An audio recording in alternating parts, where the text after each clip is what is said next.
welcome to the second episode of season 2 of Silver Screen Queens. I am one of your hosts, Blaine. I'm Stephanie. And I'm Emily.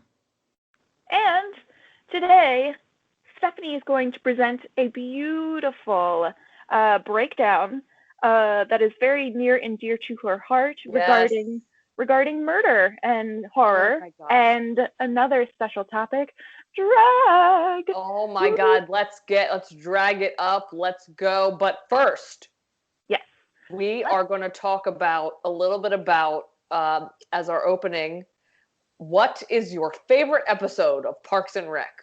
And we've had this discussion before because obviously any best friends group should have this conversation. But what is your favorite episode? You guys go first. I'm having a hard time, if I'm gonna be honest. I don't even know which one it is when they all get fucking smashed. Snake juice. Oh, snake juice. Is that the name of the episode? Okay. That's the fight. That's the yes, fight. The fight. Yes, the fight. The fight then. Because Baba Booey, we get Janet Snakehole. Such a good episode. It's a good time. It's a good time. So good. Go Blaine. Mine is the Harvest Festival.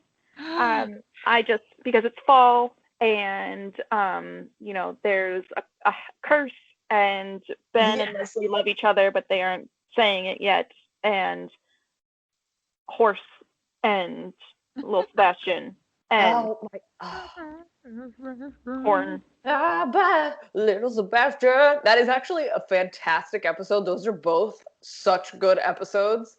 So mine is, and I've told you this before, and it was controversial then, and it might be now, but it was the campaign ice rink episode where they're get on your feet, and then they're walking, and they're walking to the podium area, the stage they built with the 2 pieces of wood they had left after Ron got pulled over without having a fucking permit. And they had not enough red carpet, and then they're trying Champions peeing on Ron. The dog is peeing. You know what it is? It just feels so much like if I ever ran for office, how it would go for me. You know? And the red carpet, it's only like 5 feet long. Yeah, it's 5 feet long. The guy, the famous basketball player goes and immediately fucking breaks his spine. Like, you would win in such a fucking landslide. It would piss people off like for a millennium. You would be like Cleopatra. Oh my God. oh my God. You'd be on money. It'd be a whole thing. Honestly, when you said Cleopatra, I instantly tried to turn it into a drag name to like be my like intro into this, and I can't figure it out. I was gonna say, what is it? You gotta tell me. Now I don't know. I can't figure it out. Oh no. Wait, remember? Didn't we talk about our drag names? We did. Emily. Okay, so as I was crafting this, Emily you are both wordsmiths. Literally, not the Smiths, but wordsmiths. I'll take it though. Meat is murder. And honestly, the amount of anxiety. I was like, they are gonna come up with such better names, but I am like, I know they love me, and they will still enjoy it. It's perfect. Just as an intro to this, if I may, this is basically what this is. Should I introduce it now, or should we keep answering? Please go. So murder is a drag race. So as we approach slide number 1, we see Sashay, Shantae, and Slay. And for those of you who don't know, I am a very, very big RuPaul's Drag Race All-Stars UK fan. And it plays a really big role, especially in my pandemic life, because that's when I started watching it. And it gives me such joy. It is like, some people, it's like the smile on a child's face, and mine is like the makeup on a queen's face. And it just gives me so much happiness. So this is basically my interpretation of some of our favorite villains and evil fucking murderers from season 1 specifically, and them competing in a pseudo drag race and who would win. God.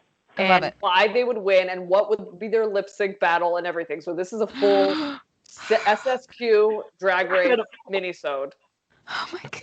So here is my version of the Bing from episode. Yes. Okay, let's see. Is this gonna work? Nope. That's terrible. Hold on. How about this? Nope. That's as good as it's gonna get, guys. That's fine. So anyway, let's do it. Bing. Slide 2.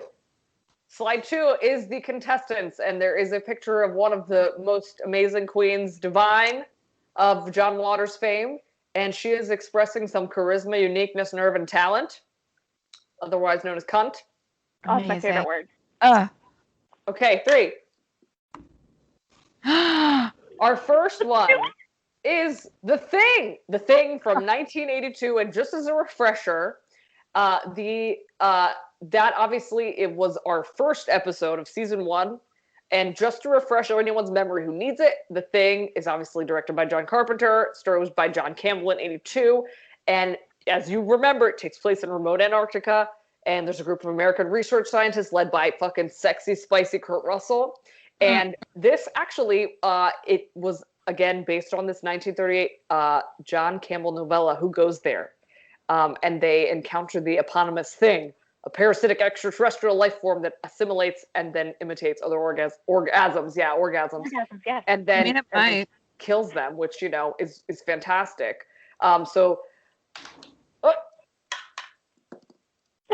Next. So, The Thing is otherwise known as Enya Body. Oh my God. Enya Body's trademark remark is, look at all the body yaddy yaddy yaddies. Oh my God. Her signature death move is the doggy death drop. Her worst gig, hitting up that awful party in Alaska. Quote, Trey didn't like the show, so he had gutted me and set me on fire, but I didn't die, and now I'm a glamazon bitch ready for the runway. Yes, honey. Yes. Yes, honey. Fuck up. So Enya, I would just say that Enya is also very, she enjoys a more monochromatic palette in her fashion, but, you know, she does a good job. She likes a lot of red and white, a lot of strong contrast in addition. So, you know, sometimes it depends, but yeah, she's here. And Enya is definitely talking shit behind everyone's back and, like, stirring the pot. She's a Gemini, baby. Oh, yeah, absolutely. So can I ask the question that I judge all queens on silently? Yes. Does she style her own wig? Oh, I actually think that Enya is probably, like, low-key trying to get on everyone's level. So she's probably buying wigs and stealing wigs from bitches' heads because she's then assimilating and killing them. So I think she talks shit like, I spent the money. Yeah, I think she's collecting. I think she has more wigs than anyone in the world because she has collected so many wigs. Yeah. Honestly, I think whoever gets out tipped, she fucking takes their goddamn hair. Can I just say, like, Steph, you thought this out so well. Like, the signature move being the doggy death drop, like, because of the fucking dog pen, like, incredible. The doggy death drop, and that is an iconic scene. And honestly, in the image you can see fucking very, very incredible queen. I'm having trouble with her name right now, and Junior will fucking murder me. Oh my god, hold on, I have to look her up. Oh my god. I'm just like, this is amazing. This is everything I wanted. I'm in awe. Oh my god. Okay, so let's go. I'm just gonna say next, because this cup is shit. Next. Next, Jerry Dandridge from Fright Night. Fright Night 1985, obviously, again from season 1. And I think that I tried to stick to our season 1 movies so that people knew who we're talking about. And obviously, Fright Night was the horror classic directed by schmuckhole Tom Holland. And obviously, Chris Sarandon is our very sensual, emotional, overactor, vampire, very fancy. So next. I'm going to need a minute with this slide. Holy fuck. Amelia Diefor. I enjoy this gif. Amelia Diefor. Shut the fuck up. Is known as a Heather accused of resting on Pretty. Yes. She loves to impersonate Meryl Streep. Quote, I serve that Oscar-worthy realness every time I step on the stage, Henny. Signature cocktail is obviously Bloody Marys because you know. So yeah, Jerry man. Dandridge is me, aka Amelia Diefor. I love that she's a Meryl Streep bitch. Yeah, because Yeah. Jerry, aka Amelia, is so dramatic that you know Mhm. even when he thinks he's serving some like what is her in a crazy role versus her in a shitty role, it doesn't even matter. He will fucking make it happen. Well, and It's also, like, she strikes me as a queen who might be a little older than the Yes. others. And Mhm. so, like, she's definitely a little more, I want to say dramatic, but also haughty. Yes. Yes. just timeless. And you know, actually, Amelia Diefor reminds me of in the fucking incredible Paris is Burning documentary, which chronicles the starts of drag in New York in like the 70s and 80s and 90s. There is a queen that is one of the first queens that like had a house. Like they actually had like this is the house of extravaganza. Mm-hmm. And she reminds me of one of the, like those starter queens who like literally is doing their makeup in the back of like a bodega, and it's all just it's real, but very very dramatic and old. I feel like she's the queen that pretends like she's like over the drama and too good for it, Yeah. but she's like also the godfather of it. Yes. Like she's just manipulating everyone and everyone's her fucking pawn. And then she's like, oh, these petty bitches. And it's like, bitch, you're the one. Yeah. Like she's playing the game. She's And you know definitely a what? house mother. And you know Yeah. what? That makes sense because she definitely goes to if she works a brunch, which is rarely, because she has like a solid gig that's her fucking every Saturday, Sunday, it's that gig. But whenever she sees the young girls, she's always like, she's trying to tell them what to do. She's like, I don't think you should. She is 100% a house mother, for sure. Yes. Oh, God. And just Amelia Diefor, you're killing me. Beautiful. Oh, no. Oh, my gosh. Also, look, and her nails are always on point. Yes. Point. You know it. Literally. In and out of drag, I'm going to say. In and out, that commitment is constant. Okay, so next. Hellraiser! Baby. Obviously, this is, Hellraiser has a very special place in our hearts from 87. Again, Schmuckhole Clive Barker, if no one remembers. This was based on the Hellbound Heart. Surrounds our incredible Hellraiser, who is about pain and fucking bondage and all the things that I love. Next. Gimperella. Gimperella. Just say it again. Gimperella. Oh my God. That is fantastic. How dare you? Is known, her biggest kept secret, power bottom. She is a power bottom. Her key look, Slaytex. Baby. She loves to get her nails crystallized. She is known for squeezing shady queens literally into her Rolodex of hate. Oh. And her infamous words are, tighten the screws because we all love a tight screw. Oh! Oh my God. God. This is everything. Okay, what are your thoughts on Gimperella? So I feel like she's the queen that no matter what critique she receives, she's like, well, it's my art, so I don't give a fuck if you like it. Oh, haughty. Yes. Yeah. What about power bottoming? I just feel like that came to me. I totally get it. Yeah. Yeah. I feel like the constant, I mean, if you think about it, Hellraiser, aka Gimperella, is constantly cinched. Constantly cinched and constantly offended. Always. And you know this motherfucker is putting shit in people's drinks. She is not playing by the rules, but also she's kind of like aloof. I don't know. Like she's I get that too. Like she acts like she's above it all, but again, she's slipping shit into drinks. She is offended by everything. Like she's got receipts on she wants to have it both ways, but she can't. And honestly, let's appreciate this makeup that already exists. Can you imagine someone coming out in a fucking show, fucking head to toe, fucking black leather latex, nails on their head? This is a whole vibe. Oh, the Boulay brothers could never. Yeah. Well, I mean, yeah.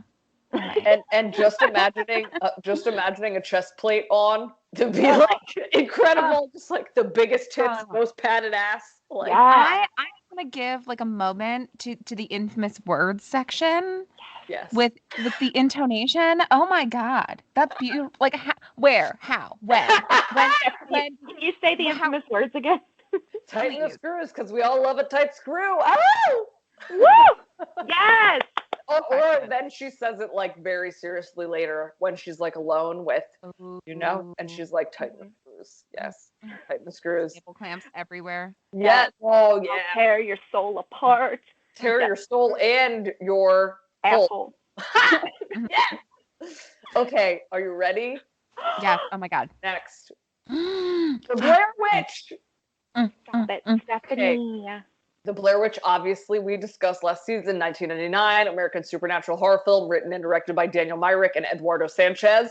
Obviously, it tells the story, the questionable story about the Blair Witch, a legendary local murderer / witchy bitch, 1999. Next. Wait, I just want to mention, I think we can all agree that the Blair Witch is our unspoken mother. Yes. Yeah. Yes. Yes.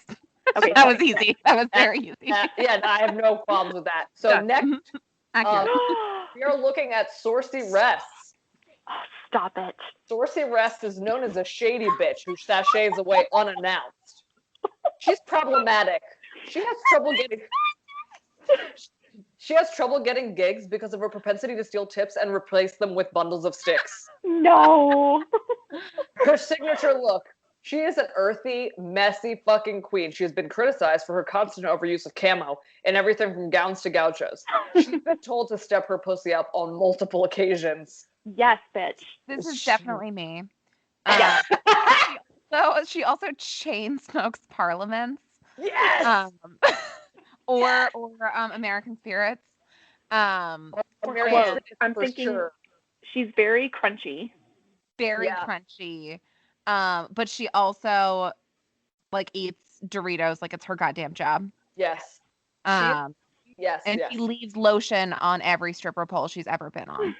She is very if anyone who listens to this podcast is a drag queen fanatic, she is the Thorgy Thor of villain drag. She is very she does not wear deodorant. She doesn't believe in it.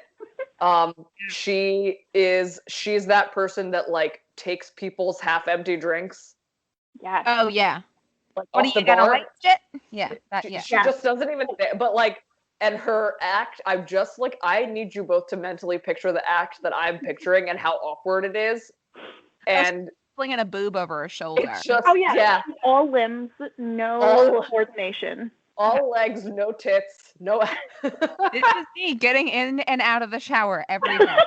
I have a clear image of what this looks like. There's vaguely just plants there. It's damper than it should be. It's there. I get it. I feel this. Approved, 100%. This is me. This is also me trying on like a Spirit Halloween Poison Ivy costume. Yes. Oh my fucking God. But God. you get stuck in it and you're like, well, I guess it's a part of me now. You're like, I am stealing this costume. Like, I'm not a thief, but I have no choice. Or just, you know what the worst thing is? At the Spirit Halloween, which is where Saucy Rest gets all of her outfits, you cannot. And also, she just takes like when Michael Scott went into the woods and took his pants and turned them into like a hat. She's just doing that with like leaves and rocks and shit. She's just putting them on, finding a way. She's Hunger Games in it. She's Peeta Malark. She uses hot glue more than any queen should. Oh, and she's that bitch that will hot glue right onto her skin. She's like, once you do it a bunch, it doesn't matter anymore. Yeah, no, and everyone's like, oh. And also, she's so like already flambéed as an individual that it just doesn't matter. Like, but here's the thing. She was like at Stonewall. Yes, she was. Everybody has to respect her and like make a big deal when she's in the club. Yeah. Like there's always that new bitch that's like, who's this? And they're like, she fucking is the reason you're here. So shut up. And it's almost like that respect your elders, even if they're gross kind of thing. Like even if she's awful, we're like, no, but we have to. And she's like coming in like thinking that like wearing those like those plastic chokers that like we wore in the 90s. She's like, this is it now. And it's like, no, it's not, Saucy. Mm-hmm. Also, your neck is angry. What the fuck is wrong? Also, you can call me Saucy anytime. What a cutesy, like, I love this. I also, Right. I'm just thinking about how in Party City there are no mirrors in those fitting rooms, so it's like, why? For good What's the reason. point? What's the point? So I can see how badly this fits? Right. Yeah. How about that? So my whole ass is out. Good. So it's fine. It's fine. It's mostly just a G-string, which is like weird. I was gonna say this- Mario, but I guess it could be sexy. I don't know. It- I it's didn't like- get that vibe. It's like this Paw Patrol costume is inappropriate. Like, it's not working out the way I thought. Okay, are you ready? Yes. Next, Buffalo Bill. Oh God, I have to pee real quick. Yes. So obviously, Buffalo is I mean, look, we knew that this was happening. Buffalo Bill, Silence of the Lambs, we did not cover in season 1, but if you have not seen it, I am sorry, you need to leave now. We can't help you. Obviously, this movie is from 1991. It was directed by Jonathan Demme, and it was adapted from Thomas Harris's '88 novel. It starred Jodie Foster as Clarice Starling, and she's hunting serial killer Buffalo Bill, who skins his victims. So since we didn't cover this, give me a quick out of 5 lady skins. What do you give this movie? Oh, I am 10 lady skins out of 5. 10. You know this is one of my favorite movies of all time.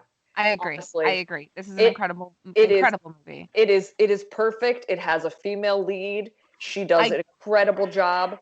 I do take a point off. So like if we're doing out of 5, I give it a 4 because it's very problematic in their handling of like Buffalo Bill is sick because he's having gender dysphoria. Yes. And like obviously that's not at all true or like an issue to experience gender dysphoria.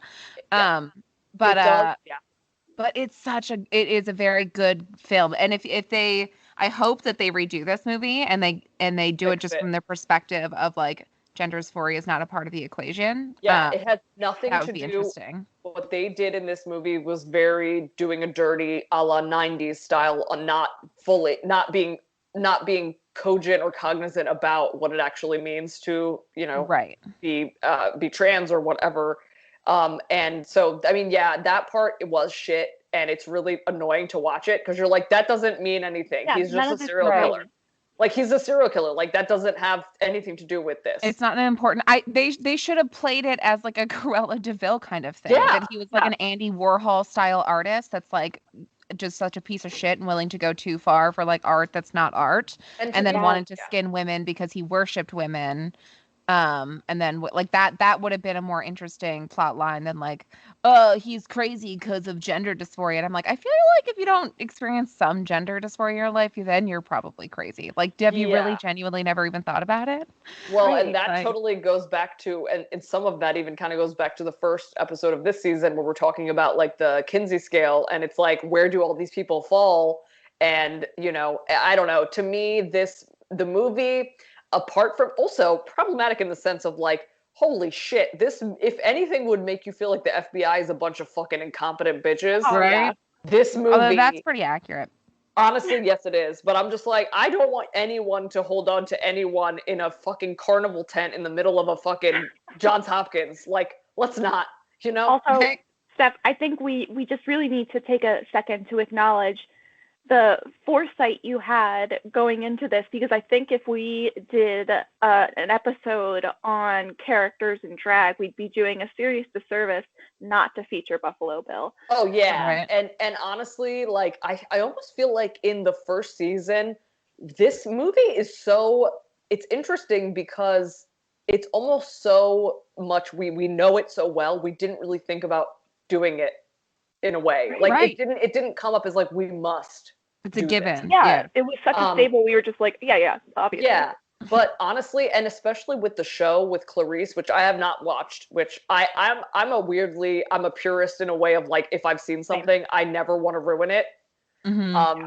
But I will say that there is such an interesting, I don't know if interesting is the word, character in Buffalo Bill. He is a fascinating, and this was the best role this actor ever played, honestly. Oh, yeah. Sure. This is the best he ever did. But needless to say, before we get too deep into the logistics. I'm so ready. Next. Tanya Buttocks. Tanya Buttocks. Because skin. Because skin. And Tanya, lotion. and also, if you haven't seen the movie, I'm sorry again, just leave. But so Tanya Buttocks is known for her dresses cling to her like a second skin because they are tailored for the gods. God, shut up. Her darkest secret: she was briefly jailed at Tuckahoe State Prison for stealing 20 pounds of shea butter. The research, the detail. Vibe. Tanya is a loner who is always getting red for filth, especially when she hosts in the cellar. And she hosts brunch at Tim's Steakhouse for $25 bottomless on Sundays in Knock'em-Stiff, Ohio. Stop it. I can't handle this. Tanya. So, Tanya, what do you guys think of Tanya Buttocks? I mean, the layers. The layers to her. I like the 20 pounds of shea butter. I like that detail. Yeah, she totally. I mean, it was kind of like in Breaking Bad when they go in and steal the stuff. From the train. Like, she literally was like, I don't have a choice because I have not been working, and because she's just always on the fucking move. She's always being sneaky, so she needed that. She did not have enough to make her gown enough butter to get it off the body. So I'm gonna get psychological here. I think the reason that Tanya is a loner and doesn't really have a whole lot of friends is because you can't really get to know Tanya because Tanya doesn't really know herself. That's true, because she is a fucking psychopath, sociopath, whatever. That's so true. Can we make her signature move spraying the audience with a fire hose? Fuck yes. Like an outdoor pride event. That's what I see. That's what also, I want to see. She is that queen. First of all, her main feature, like that she tries to highlight, is always her eyes. Mm-hmm. And it's usually because everything else on her face is not her own face. So it's the only part that she can actually really make moves on. What do you think her color is? I kind of think it's like I think she's going like light blue because she doesn't understand trends. Yeah, I think it's got to be really dated because I don't think she got into drag until like her 40s.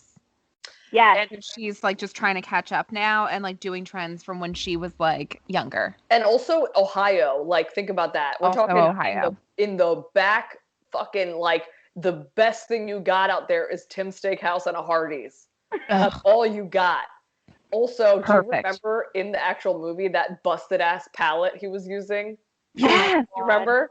Like, oh my God. So it checks out. It would be dated. It would be chunky. It would be like, it would be little flaky, crusty. Yes.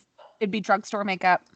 Oh yes. Yeah, she's totally no setting powder. No, she's buying some ELF and NYX, but she is confused because she's like, why would I buy ELF or ELF? Yeah. Like, I don't understand. She doesn't know where the line of her lips are. Oh, so yeah. It's always just a little askew. There's always a little bit on her teeth. She doesn't know how to make her lips big because she does not do surgery. She is not a surgery queen. Meanwhile, Amelia Dyfor is really doing bow. She's doing the bow. She's doing the fucking implants. She would do that. She would do it to stay relevant. But Tanya Buttocks is like, I can barely afford to keep all the electricity on in these 4 floors of this cellar that I own in my house. So like, I can't. I feel like Tanya though commits. Yeah. Like what she lacks in like finesse and experience, she makes up with just like fucking hitting the stage, like leaving it all out there. The confidence, also like everything, everything she does is intentional, whether it is or not. And you can tell she's practiced over and over again in front of the mirror. Yeah, and I mean, but here's the thing: she is the most solid tuck of every one of these. Yes. Yes. She will tuck. To the point where they're like, we're not sure what's going on down there. She owns stock in duct tape. Also, P.S. Who do you think of who we've talked about? So we had Tanya Buttocks, Amelia Dyfor, Enya Body, Sorceress. Who do you think is the best dancer? I'm gonna say, I think Enya Body, because like she's taken on so many different shapes and whatnot. She has really learned all of the moves, and so she's very fluid, and she's done it all. She's almost go ahead. I was just gonna say Gimparella because I feel like she knows like 90s pop. Oh yeah. I feel like Gimperella is voguing up a storm. That's exactly what I was thinking. She is voguing because voguing is still very structured. Like it's Right. very Yep. like you're very like you're making like just square shapes basically the whole time you're moving your body. Yeah, I think that's very apt. And also Enya Body has taken over like animals, so she has like this like leaping Yes. from one brunch table to another, knocking everyone's mimosas over kind of thing. Yes. You know? Very I live, love it. very coordinated. Okay, so next. Oh my god. Boy. Yes, Norman baby. Bates Honey. from Psycho. So Amazing. Yeah. Psychously Psycho, we did not cover in season 1, but it is a 1960 American psychological horror thriller written by Alfred Hitchcock. Obviously, we know it's Anthony Perkins, and he plays Norman, and he has an affinity already for his, for many, many things we'll get into. But next, Oh my god. Norman Bates is Steph, no. how could you have possibly thought I'm that curious. you wouldn't nail these names? I'm furious. Norman Bates, otherwise known as Nadia Mother. Mother.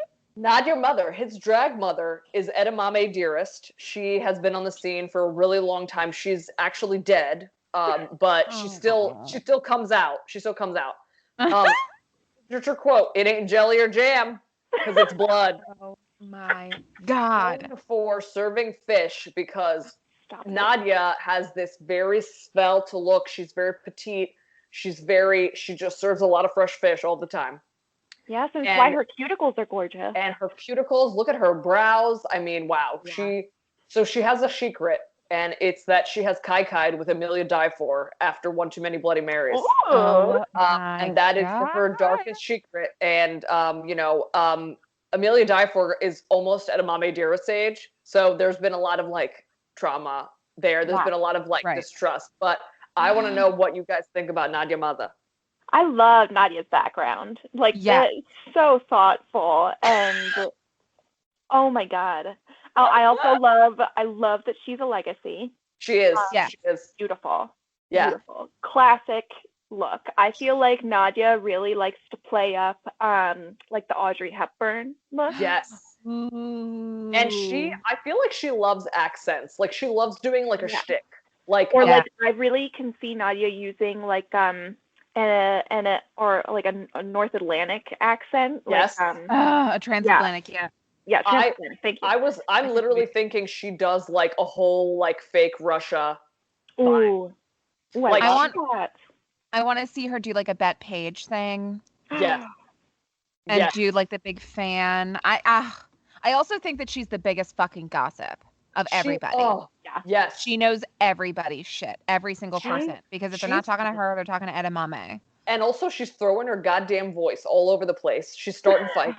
She's in the back room getting changed, and everybody else is out there, and she's like, I want to order 20 shrimp cocktails. And they're like, who did that? And they're like, I don't know. It wasn't me. And then somebody's got to pay the tab. It's Nadia her. She's got she's on a lot of pills, so her moods are kind of all over the place. Yes. Yes, she is. You know how I picture her, just in conversation after her show when she comes to the bar to get free drinks? Yeah. She's Lucille Bluth. Yes, she is. She's Lucille Bluth, where she's just decked down. She's like, "What does a banana cost? $11?" And just smoking, and she's just like, "Da da da da." I don't know. I think there's some or that episode of Broad City where you meet Val. Yes. Val is Annabelle Val. Yes. Val. You never try. You never know. You never know if you never try. She's definitely rocking the Val. She reminds me. Her special talent is tap dancing. Oh, it is. Oh my God, she will fucking tap. Also, here's the thing. What happens is she is so meta and over thoughtful about her acts that they end up getting kind of boring. Yeah. And she's doing it, and she's like, this is what they did back in the 40s, dear. But there is actually a prelude, so if you just sit in silence for 2 minutes and 37 seconds, we could get the show going. Thank you. And she will read a full monologue that no one asked for. She will have a story. And also, it was open today in Texas. And I feel like there's a balance between her being Lucille Bluth and fucking Mommy Dearest. Literally, Joan Crawford. I also think that Janet Snakehole was based off of Nadia Mother. Yes. Yes. My Yeah. God, yes. Yes. Yes. I Done. fully agree. Okay, so are you ready for our last Oh my god. queen? Oh my god. Next, Leatherface. Stop it. Okay, so the Texas Chainsaw Massacre, obviously 1974, and this is obviously about these kids take a detour to a family's old farmhouse and discover these crazy fucking murderous hillbillies, and there's the chainsaw wielding Leatherface who wears a mask of human skin, and she is living her best life. So next, Helena Handbasket. Helena Handbasket. So her drag daughter is Denise and D-Nephew. Oh my God, stop She it. I dreams love to she dreams to change history by being the first queen to serve literal two-faced realness. Shut. The worst insult is shared by her and another famous drag queen known as Sharon Needles, and the worst insult is "Go back to Party City where you belong." Shut the fuck up. And obviously, I'm angry. Denise and D-Nephew are literally her niece and D-Nephew and daughter, so figure that out. So it is, Helena is, to me, the most ill-prepared queen out of everyone to come to the table. She is putting her fucking wig falls off. She drops shit. It's a mess. It is a mess. All found items. Yes. Also, here's my thing. I think that oh fuck, what is Buffalo Bill's drag name? Tanya Buttocks. Tanya Buttocks. I think Helena Handbasket and Tanya Buttocks are often lumped together, and Tanya Buttocks is like absolutely the fuck not. Yeah. Yep. Oh my God. Do not lump me in with that bitch. Tanya First gets of so. Oh yes. Oh my God. Go. I love that her family tree is a connect the dots. I think that's perfectly Alabama, even though it's Texas. And I think that she's the one that thinks that any wig means that you've done drag. Yes. Like she shows up and she's just like, I'm wearing a polo shirt, jeggings, trainers, but I do have like a mod wig on. So put me on the stage. I will not lip sync to Carrie Underwood. Thank you very much. She does not understand how to fluff a wig. She just puts it straight out of the bag onto her fucking head. Also, she's not paying shit for a wig. She's got a shake and go, and she's got the top. Oh yeah. She also, I just see her as again, like Blaine is saying, found items, and I truly believe she is like picking up trash by the side of the road and just like, this will work for that act where I'm doing like a fucking oh my God, what's her name? Oh my God, I'm losing my mind. Liza Minnelli. She's like, this will work. This will work for the Liza act. She's like looking on the side of the road on her way to the show. Like, what do I got? I just woke up 5 minutes ago. I didn't even fucking realize. And then, Denise and the nephew, like really, she's a hot mess. She spends all of her time being a drag mother and not really focusing on herself. So she's definitely like that working mom. Yeah. She's kind of like barely holding it all together. This is some serial mom shit right here. Yeah. I feel like she got accidentally small time famous because people didn't realize that like the hillbilly shtick wasn't ironic. Yes, it was for real. And they were like, oh, that's such a funny persona of like this trashy, like, just middle of like no makeup all over the face, plastic wig, drag queen. And she did not realize that it was like an ironic following and just kept rolling with it until people caught on and they're like, oh no. And then dipped off. And she doesn't understand why she's not famous anymore. She's like, I make the same content. And you're like, yeah, but people realize that you are actually terrible and not like funny terrible. And honestly, like she has this extra aesthetic of like almost her drag actually could qualify as horror drag because she's so ill prepared. Right. But she will never, like, she will only get a good act when they literally are like, oh my God, I don't have any numbers in my phone except fucking Helena left. And I don't know, I have no one else to call right now. Like, there's nothing I can do. I need somebody for this fucking bat mitzvah. Like, so So Helena is also an alcoholic, and like she's known around town as Yes. like Helena Handbasket. So like you'll see her at 2 p.m. and she's like stumbling on the way to the corner store, and everybody's like, "Oh, hey Helena, what's up?" And she's just like, "Go back to Potty City where you belong." Honestly, yes. And also in this town, because everybody knows everybody, it is like she is known by the police. They've picked her up multiple times. It's also problematic, but like her whole family is a problem. So this is truly, she is the middle ground of a saga that we want to all have end now. Oh my God. So with that, we will go on to the next slide. It is time to lip sync for your life. Oh my God. So now this is the iconic moment where all the queens will be lip syncing to a song we will find out in the next slide. Oh my God. And we will then be determining a winner of the lip sync. This will be to determine who is the most capable, strong, motivated queen. So should we do next, a drum roll? the song is Christina Aguilera's Dirty. Oh my God. That is the fucking lip sync challenge song. So just remember, everybody, we got Enya Body, we got Amelia Die For, we got Tanya Buttocks, we got Sorcy Rest, we got Gimperella, we got Amelia Die For, we got wait, I said Enya Body. Yeah. Okay, and we got Nadia Mother.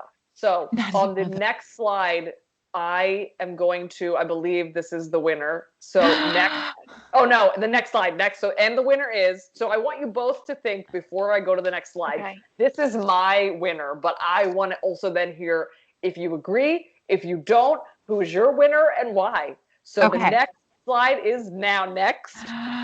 Congratulations, Enya Body. Yes, baby. Oh, wow. So my rationale for Enya Body winning this challenge is the fact that Enya has slowly taken over every single member of this fucking drag brunch nightmare. And so nobody is actually themselves. So at that point, it's just the audience that's getting ready to get eaten. So to me, she is charisma, uniqueness, nerve, and talent. And I think that she has outwon this drag race by sheer power of her alien life force. It's amazing. I mean, how do you argue with that? What? I can't. I was rooting for Nadia Mother. Yes. Oh, wow. But okay. I don't think she would have performed well She's a with sleeper. the Christina Aguilera song. That's exactly right. That's where I was at. I was thinking that Amelia Die For and Nadia Mother were just automatically out. Like this is not their genre. This is not their cup of tea. Right. The aesthetic isn't really in line there. I was leaning toward more Tanya Buttocks. Yeah. You know, and that's the thing is that if this went any other way, we know that all of these queens have resources. I mean, even Helena, her fucking just 7 shots deep of Jaeger, fucking swirling around a goddamn chainsaw. Yeah, doing her best Janet Jackson. Doing her best JJ, and then a titty falls out, and it's perfect. But I think I agree with that. I think there are so many options here, but I think that Enya has been working the room, so to speak. Wow. And you know, and everybody's just found a bunch of goo everywhere, and they were just like, well, whatever, it's probably some sort of like leg, like glitter, whatever. Like people are picking it up and using it for their hair and shit. Perfect. You know? So it's something about Mary. I think some snaps are in order for Enya as well as Stephanie for a fantastic breakdown. This is wow. Amazing. I am fucking blown away. This is amazing. I am shocked that we were able to get that to 47 minutes. I'm really happy because I was worried it was going to be too quick. But no, honestly, I had so much fun thinking about these queens as not just murderers. Wow. But murderers of our collective drag happiness. That's fucking amazing. Holy shit. And it's funny because we tend to do this with like other people in our lives. Like and it's interesting because it is kind of cool to think about in what is the feminine and or less harsh side of these people. Right. And like, how does that translate into this? But this was just fucking for fun. This is fun. It was amazing. Oh my god. Oh my I can't God. get Thank over you the so much for doing detail. I tried. I tried to bring in the story because like the doggy death drop was like the first thing I came up with, and I was like, okay, Perfection.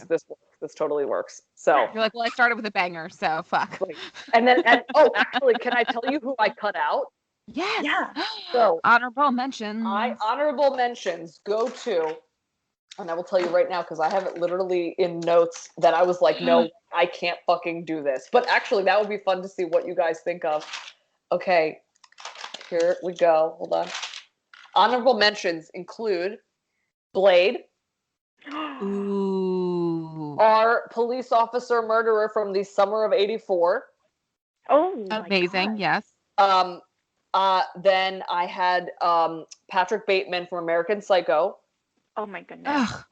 And Can you I did have Jason Voorhees. So, but I figured that these like that would be Pamela Ding Dong. Yeah. But I think Blade would make an incredible queen.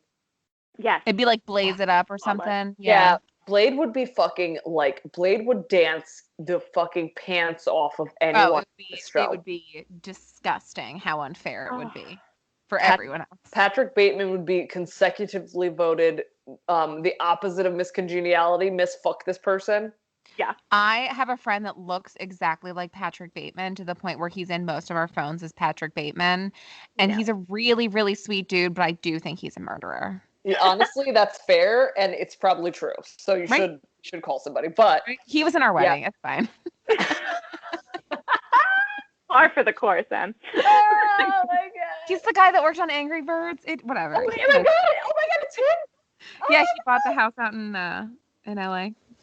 Oh my god, San Francisco and in Utah. I don't know. He's all over the place. I hate everything. I mean, this has been just. This is my favorite episode to date. This is right. This was so much incredible. fun. Honestly, wow. In the future, we should like if we did this with weirder people, it would be really fun. Like think about fucking, what's his name? Like any of the mother or the son from Dead Alive. Yes. Oh my god. Like the son from Dead Alive. Holy shit. Like the baby from Dead Alive. Are you kidding me? Baby. Oh my god. Oh. I but want yeah. to see Frank and Hooker, but do male drag. Yeah, that's what I was.